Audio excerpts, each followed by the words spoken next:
नमस्कार, ये आकाशवाणी शिमला है। अब आप रीना वर्मा से प्रादेशिक समाचार सुनिए। मुख्यमंत्री सुखविंदर सिंह सुक्खू दिल्ली दौरे पर है और उनका आज केंद्रीय गृह मंत्री अमित शाह से मिलने का कार्यक्रम है। इस दौरान वे प्रदेश में हाल ही में प्राकृतिक आपदा से हुए भारी नुकसान के लिए केंद्रीय मंत्री से विशेष आपदा पैकेज की मांग करेंगे। इससे पहले कल नई दिल्ली में मुख्यमंत्री ने केंद्रीय वित्त मंत्री निर्मला सीतारमण से मुलाकात कर उन्हें हाल ही में भारी बारिश से प्रदेश में हुए नुकसान से अवगत करवाया और केंद्र से राज्य को वित्तीय सहायता प्रदान करने का आग्रह किया। मुख्यमंत्री ने प्रदेश की ऋण सीमा बढ़ाने का भी अनुरोध किया। उधर मुख्यमंत्री केंद्रीय नागरिक उड्डयन मंत्री किंजरापू राममोहन नायडू से भी मिले और हिमाचल प्रदेश में हवाई संपर्क को सुदृढ़ करने को लेकर विस्तारपूर्वक चर्चा की। प्रदेश उच्च न्यायालय के आदेश के बाद वन व राजस्व विभाग द्वारा शिमला जिले के कोटखाई और कुमारसैन में वन भूमि पर तैयार किए गए सेब के बागीचों को काटा गया है। हिमाचल प्रदेश सेब उत्पादक संघ और किसान सभा ने सेब कटान की कार्रवाई को अवैज्ञानिक करार देते हुए हाईकोर्ट से अपने फैसले पर पुनर्विचार करने और सरकार से अदालत में सही पक्ष रखने की मांग की है। शिमला में एक पत्रकार वार्ता में किसान नेता राकेश सिंघा ने कहा कि वन भूमि में कब्जे हटाने के नाम पर प्रदेश के किसानों को उजाड़ने का काम किया जा रहा है।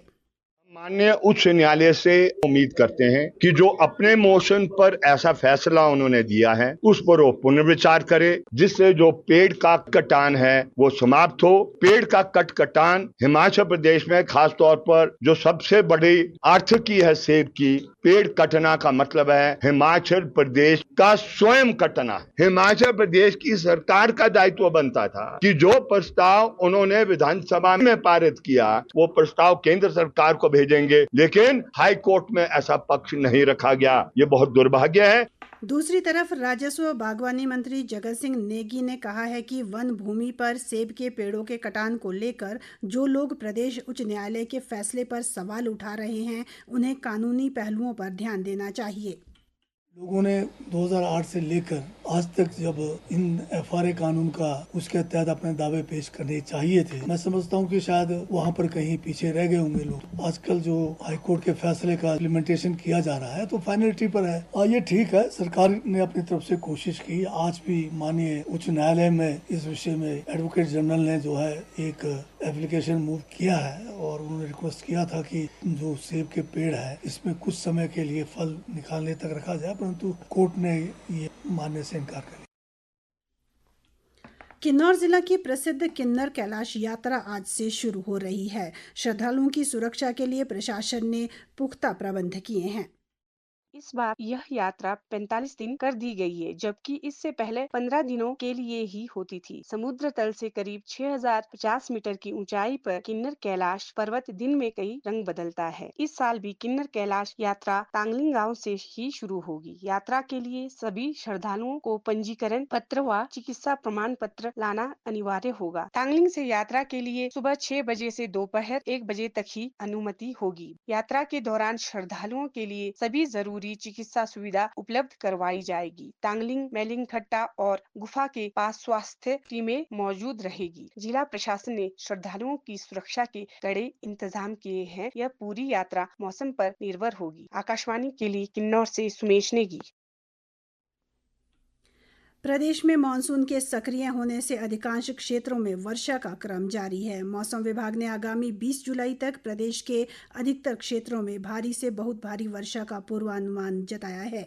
मौसम विभाग के अनुसार आज कुल्लू और किन्नौर जिला के अलावा बाकी सभी जिलों में अलग अलग स्थानों पर वर्षा होने की संभावना है। मंडी जिला के आपदा प्रभावित क्षेत्रों में राहत व पुनर्वास कार्य तीव्र गति से किए जा रहे हैं ताकि आम जनजीवन को जल्द सामान्य स्थिति में लाया जा सके।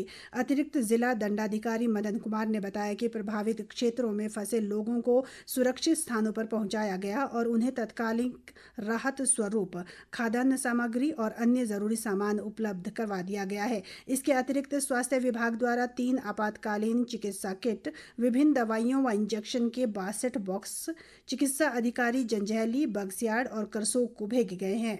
उन्होंने बताया कि भारी बरसात और भूस्खलन से मंडी जिला में बंद सड़क मार्गों, विद्युत ट्रांसफार्मरों और पेयजल योजनाओं को बहाल करने का कार्य युद्ध स्तर पर जारी है। चंबा जिला के पांगी मुख्यालय किलाड़ में बूथ लेवल अधिकारियों व सुपरवाइजरों की राष्ट्रीय स्तर की प्रशिक्षण कार्यशाला का आयोजन किया गया। ये प्रशिक्षण भारत निर्वाचन आयोग के अनुसार आयोजित किया गया। प्रशिक्षण का उद्देश्य निर्वाचन प्रक्रिया को सुचारू, पारदर्शी और सटीक रूप से संपन्न कराने के लिए अधिकारियों को आवश्यक दिशा निर्देश और जानकारी प्रदान करना रहा।